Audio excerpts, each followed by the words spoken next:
Good evening, I'm Peter Hitchener, and there's good news from Yugoslavia tonight.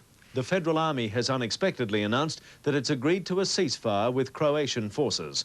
The last few days have seen heavy fighting in the northeast of the Republic, with air attacks along the Adriatic Sea. Air raid sirens sent residents into shelters across most of Croatia, and there's been vicious street fighting in the larger towns and villages. Government sources in Belgrade say the latest ceasefire is absolute and mutual and is due to take effect about now. Finance Minister Ralph Willis has defended government economic policies and says there's no need to change our current floating exchange rates. Peter Harvey reports.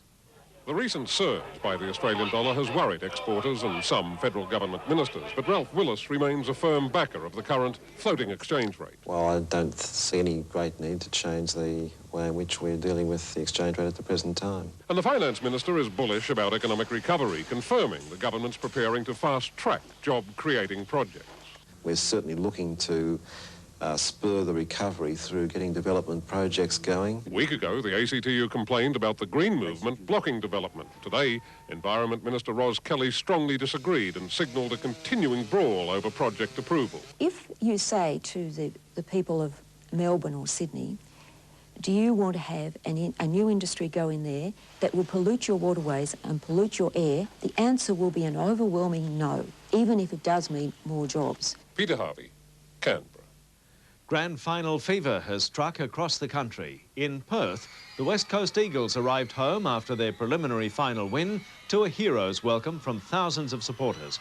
But as Western Australia prepares for its historic first AFL Grand Final next week, a plea from the coach to the public to give his players breathing space.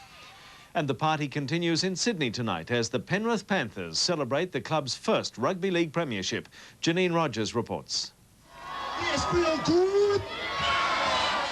After 25 years in the competition, today's 1912 victory over Canberra was a dream come true for Panther supporters and players like veteran Royce Simmons, who's tonight leading the celebrations at the Penrith Leagues Club.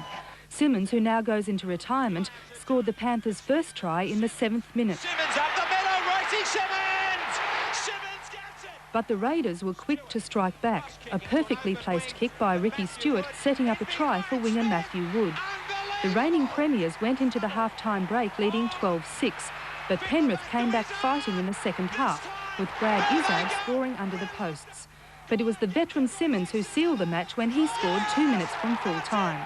And while the revelry continues at Penrith, the Raiders weren't forgotten by their legion of fans when they arrived back in Canberra tonight. I'm very pleased to see so many people turn out. Janine Rogers, National 9 News. Finally, tomorrow's weather around the country and a fine and sunny start to the working week for all capital cities. That's the news for now. Good night.